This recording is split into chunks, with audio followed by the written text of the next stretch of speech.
Hi, my name is Sam Ingles, producer, director, and epileptic with Ambitious Minds Productions, and I'm asking for your assistance and your references as I research over the funding necessary to produce my next one-hour documentary, How to Greet an Epileptic. In my next project, I intend to interview different people about a single event where they had a seizure in the general public where nobody was present that knew anything about epilepsy, about seizures, or how to help somebody during an attack.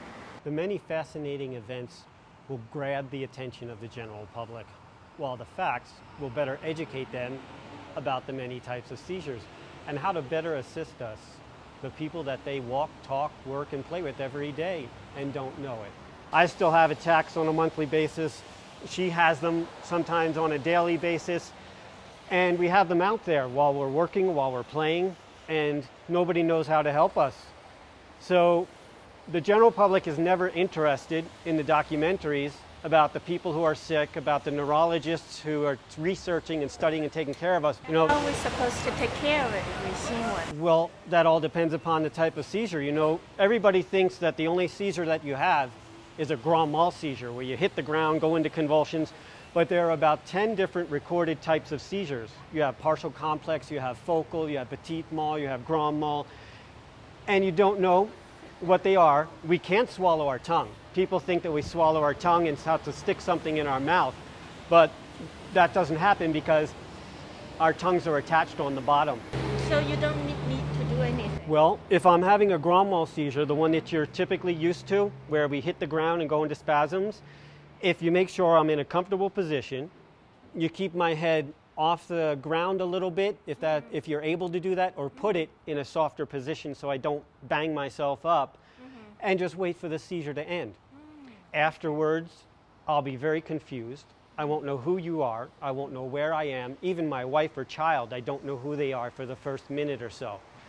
And for me, it takes 5 to 10 minutes before I'm fully aware, can stand up on my feet, and move on with what I was doing where I left off. People with ambulances that get called. The ambulance comes out, I sit there, I tell them, I just had a seizure. All I need is a couple more minutes to clear my head, and I'll get up and move on. They grab me. They slap me in the gurney. They strap me in as I tell them I don't need to go to the hospital. And they take me like this, put them in the ambulance, and drive me off. And now it's a $1,200 fee for the ambulance. And they don't know what to do, really. They don't know the situation. I even had a doctor that I went to see, a general physician, and he still thinks that we swallow our tongues. He asked me what I carry with me to stick in my mouth. When people put things in our mouth, we choke on that. We can swallow it. Our teeth get broken if we chew on it, because a lot of us chew while we're doing it. And another type of attack that I have is a partial complex or a focal seizure. And when that happens, I stay on my feet, I freeze up a little bit, I still look around, and I look like I'm just being weird. And people don't realize I'm just having an attack. I've lost a number of jobs because they don't believe me that that's all that's happening. And all I need is 5-10 minutes, the attack ends, I come out of it, and I go back with what I'm doing. By telling stories, like what I just told you about getting handcuffed and stuff, the public, you liked watching that, and you were interested in that, and then you learned about epilepsy because you listened to it. But if I were standing here as a neurologist with my outfit on, telling you about the science of the brain and how the brain explodes and that throws us into an attack, and there's this machine called an MRI, a magnetic resonance indicator, that they lay us down and put through so they can see our brain cells.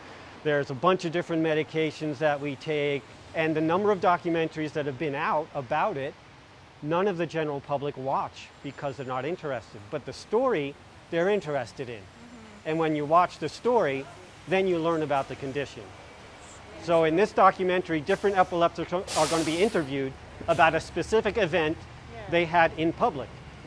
And the story will catch your eye, and the facts will educate you.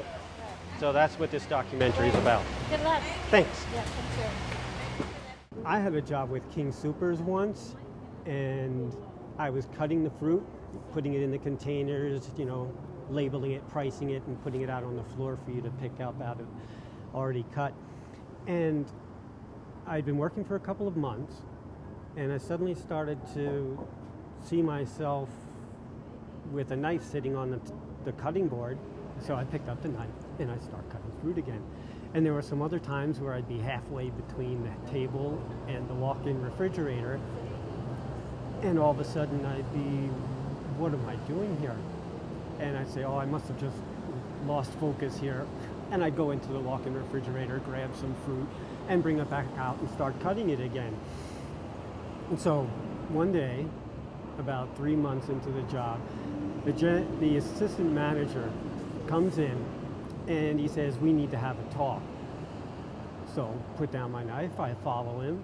We go up into the interview room and I sit down with the manager and the assistant manager, and they say, we have a problem with your work.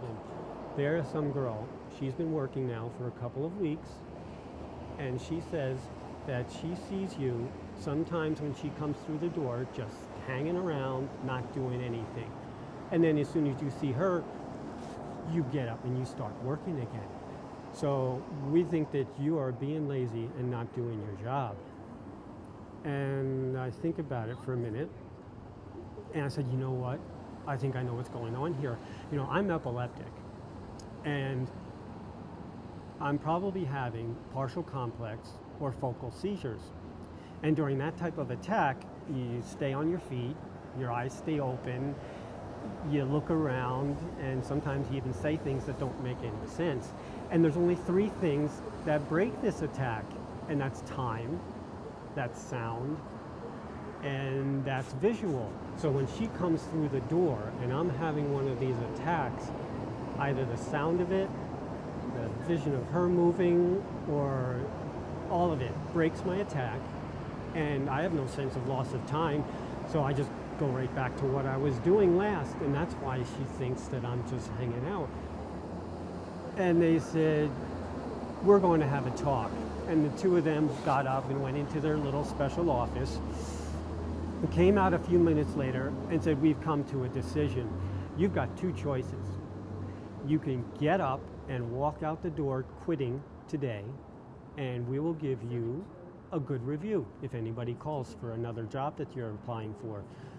Or you can work 7 more days, get 1 more paycheck, and we fire you. So I think about it and I say, you know, I haven't much of a choice here. I've got to work another week, get another paycheck, give me some time to try and find another job. And so they said, okay, fine. They stood up, I stood up and went back to cutting fruit, and I worked 1 more week and didn't have a job. And that's my story.